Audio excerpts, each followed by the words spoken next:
पहले उसे लगा शायद धोखा है, मगर वो साया आहिस्ता आहिस्ता हिलने लगा और फिर चलने लगा, सीधा इसकी तरफ। अहमद के हाथ कांपने लगे। कौन हो तुम? वो चलाया। कोई जवाब नहीं, बस एक सरसराहट, जैसे खुश्क पत्तों पर किसी के पांव घस रहे हों। जब वो साया करीब आया तो अहमद ने देखा कि वो एक औरत थी। लंबे भीगे बाल, सफेद चादर में लिपटी हुई, चेहरा नीचे झुका हुआ। वो जमीन की तरफ देखती हुई जैसे कुछ तलाश कर रही हो, और फिर रुक कर सीधा अहमद की तरफ देखने लगी। उसकी आंखें बिल्कुल खाली, जैसे अंदर कुछ हो ही नहीं। अहमद ने कांपती आवाज में कहा, बीबी, कौन हो तुम?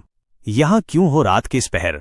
औरत के लब हिले, मगर आवाज जमीन के अंदर से आती महसूस हुई। ये खेत मेरे हैं, तुमने मेरा हिस्सा जो काट डाला है। अहमद के हाथ से लालटीन गिर गई। आसपास की हवा घूमने लगी, जमीन से सुर्ख धुआं उठने लगा और औरत की चादर लहराकर खुली। अंदर कोई जिस्म नहीं था, सिर्फ साया था। अहमद चीखा और पीछे भागने लगा, मगर पांव जमीन में धंस गए। उसने नीचे देखा, कीचड़ नहीं था, बल्कि जमीन जैसे किसी ने पकड़ ली हो। औरत का साया अब इसके ऊपर झुक गया और उसके कान के करीब आकर सरगोशी की, अब ये खेत सिर्फ मेरे हैं। सुबह जब गांव वाले वहां पहुंचे तो लालटीन जमीन पर टूटी हुई थी।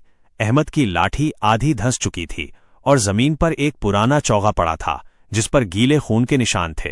अहमद का कोई पता नहीं चला, बस रात के बाद से वो सीटी जैसी आवाज अब हर रात गूंजती है और फसल के बीच सफेद चादर में लिपटा कोई साया चलता दिखाई देता है। कहते हैं जो भी रात को वहां जाता है सुबह वापस नहीं आता। अगर आपको ये कहानी पसंद आई तो लाइक शेयर जरूर कीजिए। अगली कहानी में आपको और भी खौफनाक हकीकतों से मिलवाएंगे। शुक्रिया, अपना ख्याल रखिएगा। अल्लाह हाफिज।